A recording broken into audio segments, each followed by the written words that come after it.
Welcome दोस्तों। हम लोग बहुत सी चीज़ें बड़े आराम से खाते हैं बिना किसी सोच के कि क्या होने वाला है या क्या हो सकता है। ऐसी बहुत सी चीज़ें हैं जिसका जग से नष्ट हो जाने का डर मंडरा रहा है। तो आइए आज देखते हैं ऐसे कौन से खाद्य हैं जो जग में से ख़त्म हो जाने की आशंका है। तो पहले नंबर पे है सुशी। सुशी एक ऐसा आइटम है जो एक मछली से बनाया जाता है और जापान में इसे बहुत ज़्यादा खाया जाता है, नाश्ते के तौर पे भी और डेलीकेसी के तौर पे भी है, जो कि जापान के सी में मिलती है, यानी जापान के समुंदर में। उसका प्रॉब्लम ये है कि वो है ना, दो तीन समुंदर जब साथ में मिलते हैं वहीं पे पाई जाती है, इसीलिए जापान के यहाँ पर मिलती है, क्योंकि वहाँ पे पैसिफिक महासागर जापान के जो समुंदर है उससे आकर मिलता है। तो इस वजह से वो मछलियाँ वहाँ ज़्यादा मिलती है। लेकिन पर्यावरण वालों का ये कहना है 2048 तक वो ख़त्म हो जाएंगी, मतलब एक भी नहीं बचेगी, क्योंकि लोग ज़्यादा से ज़्यादा आज की तारीख में मछली मार रहे हैं। उसके अलावा जो शिप से पोल्यूशन निकलता है वो, उसके अलावा इन सब पोल्यूशन और ये ग्लोबल वार्मिंग के कारण उनका जो रहने की जो जगह होती है उन मछलियों की, वो ख़राब होते जा रही है। इस वजह से वो पूरी तरह से नष्ट हो जाने वाली है। दूसरे नंबर पे है एप्पल्स। अब आप सोचोगे कि एप्पल तो भाई हम तो बहुत खाते हैं, हर साल आ रहे हैं, लेकिन प्रॉब्लम ये है एप्पल जो है वो आपको भी पता है, अगर आप नॉर्थ इंडिया में रहते हैं तो सिर्फ ठंडी जगहों पर आता है, जैसे हिमाचल, और कहीं कहीं के एप्पल वहीं पे सिर्फ उगते हैं, इसीलिए ज़्यादा स्वादिष्ट लगते हैं। और आपको तो पता ही है आजकल जनसंख्या बढ़ने के कारण हर चीज़ की जो खपत है वो इतनी ज़्यादा हो गई है कि हर चीज़ कम पड़ती है, इसीलिए एप्पल जो है खतरे की लिस्ट में सबसे आगे है। क्योंकि एप्पल भी ये जो ग्लोबल वार्मिंग है जिसमें पर्यावरण पूरा गर्म हो रहा है उसकी खतरे की लिस्ट में आता है। जितनी ठंड पहले पड़ती थी या जितनी पहले सर्द हवाएं चलती थी, एप्पल को अच्छे से अच्छी तरीके से उगने के लिए या बनने के लिए उतनी चलती नहीं है, इसीलिए एप्पल अभी उतने नहीं बन पाते हैं उन्हीं एरिया में जितने पहले बन सकते थे। तीसरे नंबर पे है चिकन। अब सब सोचते हैं चिकन तो इतना सारा है, बॉयलर आता है, ये आता है, वो आता है, कभी कमी तो होती नहीं है। लेकिन आप इमेजिन करो कि दुनिया में सिर्फ भारत ही एक ऐसा देश है जहाँ पे 60% लोग जो है वो वेजिटेरियन है, यानी कि शाकाहारी खाते हैं, मांसाहारी नहीं खाते हैं। लेकिन पूरी दुनिया जो है वो ज़्यादातर मांसाहारी है, शाकाहारी तो कोई देश है ही नहीं। तो ऐसे में आप कितने भी चिकन बनवा लो, कम तो पड़ नहीं वाले। सिर्फ अगर आप भारत की ही बात करें तो देखिए कितने चिकन हम लोग रोज़ काटते होंगे होटलों में, घर पे, यहाँ वहाँ। उसके अलावा इनकी जनसंख्या कम इसीलिए हो जाएंगी या गायब इसीलिए हो जाएंगे क्योंकि क्लाइमेट चेंज जो है फिर से, जिससे गर्मी बढ़ती है, उससे मुर्गी जिंदा नहीं रह पाती है या पूरी बड़ी नहीं हो पाती है। और उसके अलावा आजकल इनमें बीमारियां भी बहुत ज़्यादा फैल रही है। अगर आप पहले की चीज़ें देखोगे तो चिकनगुनिया ये सब चीज़ें बहुत टाइम पर आती थी, 20-20 साल, 10-10 साल में एक बार। अभी हर 2-5 साल में ये बीमारियां रिपीट होने लग गई है, वापस आती है, तो इसीलिए इसका डर है। चौथे नंबर पर है वाइन। अभी आप बोलोगे क्या नशे की चीज़ डाल दी है। भारत में इसे नशे की चीज़ माना जाता है, लेकिन फॉरेन में इसे हाजमे के लिए पिया जाता है, इसीलिए अगर आप पिक्चरों में भी देखोगे तो वो खाने के साथ में थोड़ी थोड़ी वाइन पीते हैं। तो उसे साइड में रखते हैं, फिलहाल ये देखते हैं कि वाइन का जो प्रोडक्शन है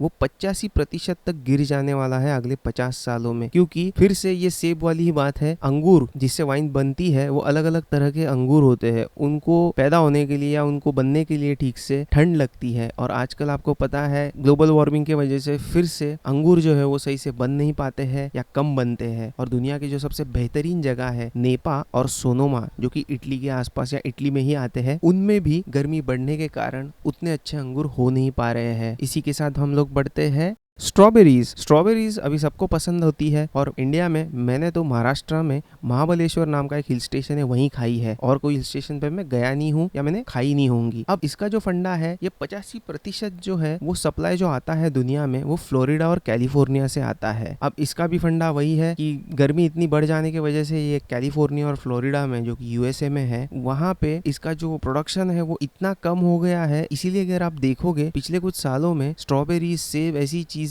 हम लोग नॉर्मली खरीद ही नहीं सकते हैं, सब 150, 200, 100 के ऊपर हो गया है। उसका कारण यही है। ऑरेंजेस यानी कि संतरा। अब ये तो बहुत फेमस है, आप कहोगे कि महाराष्ट्र में तो नागपुर में बहुत बनते हैं। अरे भाई बनते हैं, बनते थे, हो गया है अभी वो, क्योंकि ये 2005 में एक डिसऑर्डर यानी कि एक बीमारी पता चल गई थी जो इन फलों को बहुत खट्टा बनाता है। संतरा तभी अच्छा लगता है जब मीठा होता है, या कोई भी फल तभी अच्छा लगता है जब मीठा होता है। और इसका प्रॉब्लम ये हो गया है इस बीमारी के वजह से, जिसका नाम है हुआंग लॉन्ग बिंग या तो सिट्रस ग्रीनिंग डिसीज। इसमें प्रॉब्लम ये होती है कि अगर ये पेड़ को लग गई एक बार तो पेड़ पूरा काट देना पड़ता है और फेंक देना पड़ता है। इससे हम लोग पेड़ को बचा नहीं पा रहे हैं, इसीलिए ये खत्म होने की आशंका है। वैसे आपको बता दूं, फ्लोरिडा ऑरेंजेस के लिए भी बहुत फेमस है।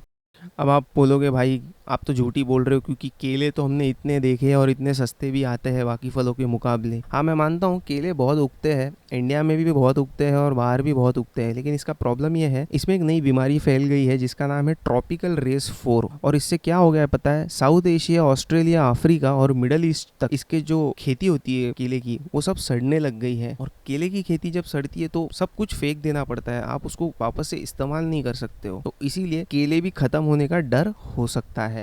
अब ये बोतल आपने बहुत बार रेस्टोरेंट्स में देखी होगी या टीवी में देखी होगी या बहुत लोगों के टेबल पे भी देखी होगी, कहीं तो देखी होगी। ये बोतल का जो सॉस होता है वो बड़ा टेस्टी होता है, क्योंकि एक बहुत स्पेशल तरह की मिर्ची से बनता है जिसको बोलते हैं टबैस्को पेपर्स। पेपर्स यानी कि मिर्ची, टबैस्को वो मिर्ची का नाम है। अब ये सिर्फ बनती है लुइजियाना में, जो कि अमेरिका में है। अब उसको ग्लोबल वार्मिंग का प्रॉब्लम नहीं है, लेकिन इसका प्रॉब्लम है लुइजियाना में पानी की जो लेवल है जमीन पर वो बढ़ रही है। और मिर्ची एक ऐसा पौधा है, चाहे वो इंडिया में रहे या फॉरेन में रहे, जिसको ज्यादा पानी मिल जाए तो वो पौधा ही सड़ जाता है। और इस वजह से ये मिर्ची पहले ही कम उगती है, उसी एरिया में उगती है, और वो ज्यादा से ज्यादा सड़ते जा रही है हर साल, और जो खेती है वो खराब हो रही है। इसलिए इसके ऊपर भी खतरा मंडरा रहा है। सबका पसंदीदा ज्यादातर केस में अभी है बटाटा, यानी कि पोटैटो। अब आप बोलोगे यार आप तो सच में झूठी बोल रहे हो कि बटाटा कैसे खत्म हो सकता है, भाई इतना सस्ता है, इतनी खपत है, इतनी आसानी से उगता है, हर स्टेट में उग रहा है। लेकिन आप ये ध्यान दें कि इसकी खपत भी उतनी ज्यादा है, हर चीज में बटाटे का इस्तेमाल होता है। इंडिया में तो हर चीज, आप कोई भी चीज ले लो जो रेगुलर खाने को छोड़ के है, उसमें बटाटा इस्तेमाल होता है। बात करते हैं कि ये खत्म होने का डर क्यों है, क्योंकि बटाटा भी है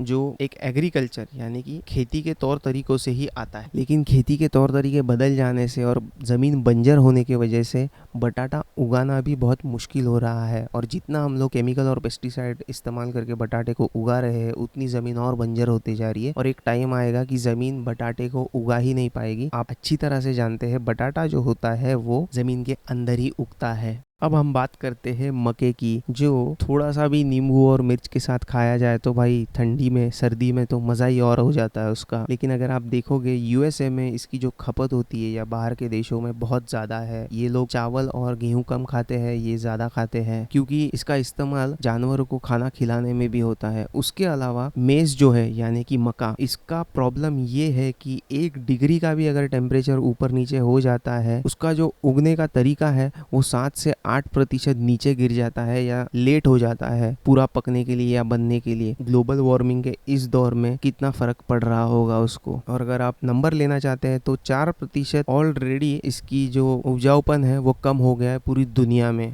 ये सबसे प्यारी होती है, सबसे मीठी भी होती है और बहुत लोगों को पसंद भी आती है। लेकिन वापस इसका वही फंडा है, चेरीज जो है वो बहुत स्पेशल जगह पे उगती है, ज़्यादातर यूएसए में उगती है। और हाल ही की फरवरी में यानी कि 2021 के फरवरी में जितनी भी प्लांटेशन थी यानी कि जितनी भी खेती थी वो पूरी साफ करनी पड़ी गवर्नमेंट को, क्योंकि एक भी चेरी खाने लायक नहीं बची थी, क्योंकि टेम्परेचर यानी कि तापमान जो है वो अचानक से बदल गया था। और सारा का सारा अब आप समझ सकते हैं कि ग्लोबल वार्मिंग कितना सच है। इसी के बाद आता है पीच, जो कि चेरी के आसपास ही है या चेरी के फैमिली से ही बिलोंग करता है। वो भी ग्लोबल वार्मिंग के वजह से बहुत सताया हुआ है बेचारा। अब आप बोलोगे भाई दुनिया की कंपनियां तो हनी इतना बनाते जा रही है, लेकिन आप ध्यान दें कि जो एक्चुअल हनी बी होती है यानी कि मधुमक्खी जो होती है वो दुनिया में कम होते जा रही है। आप हनी जो कंपनी बनाती है वो भी मधुमक्खी से ही बनाती है, और जो हम लोग गांव से लेकर आते हैं वो भी मधुमक्खी ही बनाती है। अब उनकी अगर तादाद भी कम हो गई तो हनी लेके आएगा कौन। इसीलिए ये ग्लोबल वार्मिंग के फंडे में पूरी चीजें बिगड़ने वाली है। क्रैनबेरीज, अब ये तो भारत में ऐसे तुरंत मिलता नहीं है, बाजार में हमेशा दिखता नहीं है, लेकिन आपको अगर आपको उदाहरण दूं तो क्रैनबेरीज का जूस मिलता है, क्रैनबेरीज की फ्रूट बियर भी मिलती है और बियर भी मिलती है। तो लड़कियां काफी इसे पीती है। अगर आप डिस्को में वगैरह जाते हैं तो या पब्स में वगैरह जाते हैं, गोवा गए होंगे आप तो। अब इनका भी वही फंडा है, ये हर दिन महंगी होती जा रही है, सोने के भाव होती जा रही है, क्योंकि ये भी ठंड में ही उगती है या ठंड में ही उपजाऊ होती है। और ठंड जो है वो दुनिया से धीरे धीरे गायब होते जा रही है। तो धन्यवाद दोस्तों यहाँ तक देखने के लिए। अगर आपको वीडियो पसंद आई होगी तो लाइक करें, शेयर करें और सब्सक्राइब करें। Thank you.